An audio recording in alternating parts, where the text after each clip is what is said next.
All right, let's talk about the auto industry. It's a massive engine of the global economy, no doubt about it.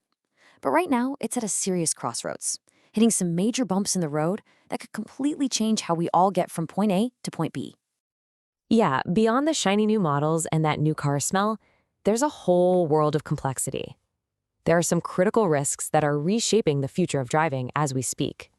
So let's pop the hood and really see what's going on. So, here's our roadmap for today. We're going to start with a quick definition of what the auto industry even is. Then, we'll look at its absolutely massive global scale. From there, we'll dive into the 5 key risks everyone's talking about, why investors are paying such close attention, and what it all means for the future of the drive. Okay, let's kick things off. First things first, what exactly are we talking about when we say the auto industry? Because it's definitely more than just cars. So, at its core, it's pretty simple. Companies that design, build, and sell vehicles. But you gotta look closer at that last part, traditional and alternative fuels. That phrase is huge. It means we're not just talking about gas-powered engines anymore.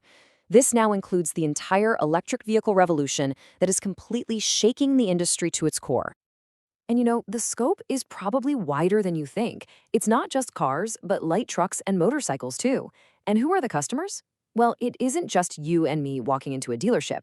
A massive piece of the pie is sales to huge fleet customers. Think rental car companies, businesses with delivery vans, and even government agencies. Okay, so we know what it is. Now let's talk about the sheer scale of this thing, because it is without a doubt a truly global machine.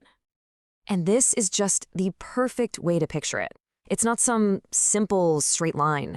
It's more like the planet's circulatory system, constantly pumping raw materials, complex parts, and finished cars all across the globe. It connects a mine in one continent to a factory in another, and finally to a showroom right down the street from you. And here are the nuts and bolts of that system. We're talking about this incredible worldwide network of manufacturing plants, enormous assembly lines, and countless service locations, all spread out across dozens and dozens of countries. Now, what's really fascinating is how it's all structured. The industry is incredibly concentrated. That means you have just a handful of huge, famous automakers at the very top. But, and this is the kicker, those giants are completely dependent on a massive, sprawling web of thousands of other companies that make every single part, from the tires to the touchscreens.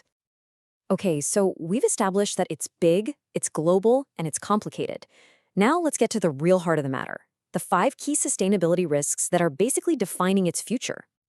First up, product safety. This is the absolute foundation of trust. I mean, one major recall doesn't just cost billions of dollars, it can literally wipe out decades of brand loyalty overnight. Next, we've got labor practices.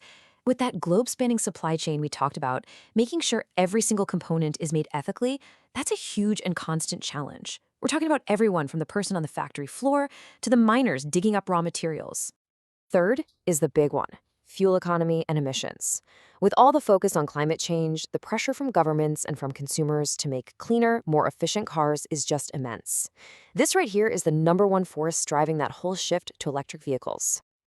And that shift leads us right into our fourth risk, material sourcing. You want to build an EV battery? You need minerals like cobalt and lithium. And sourcing those materials responsibly, without causing environmental damage or getting tangled up in human rights abuses, is one of the industry's biggest ethical hurdles right now. And finally, what happens when a car gets to the end of the road? Recycling. The industry is facing this incredible challenge of designing cars from the very beginning so that all their valuable materials, from the steel to those precious battery components, can be recovered and reused. It's all about creating a more circular system. So just to recap, these are the 5 pillars of risk: product safety, labor practices, fuel economy and emissions, materials sourcing, and recycling.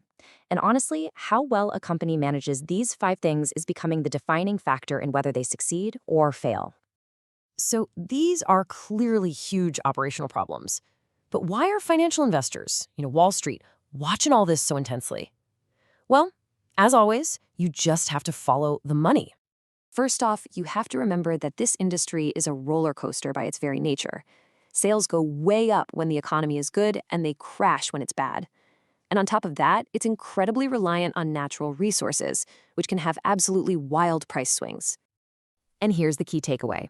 Those 5 risks we just talked about, they all fall under this big umbrella that investors call ESG, environmental, social, and governance. And for them, a company that's performing poorly on ESG is a major red flag. It signals that profits could get squeezed, and crucially, that it might get a lot harder and more expensive for that company to get the money it needs to grow. And this slide just lays out the difference perfectly.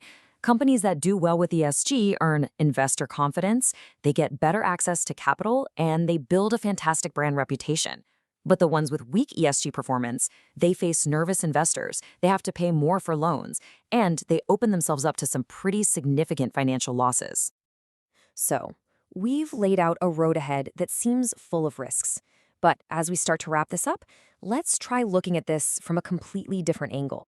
Because what if every single one of these risks is actually a massive opportunity in disguise? Think about it. The pressure for better fuel economy is exactly what's driving the multi-trillion-dollar EV revolution.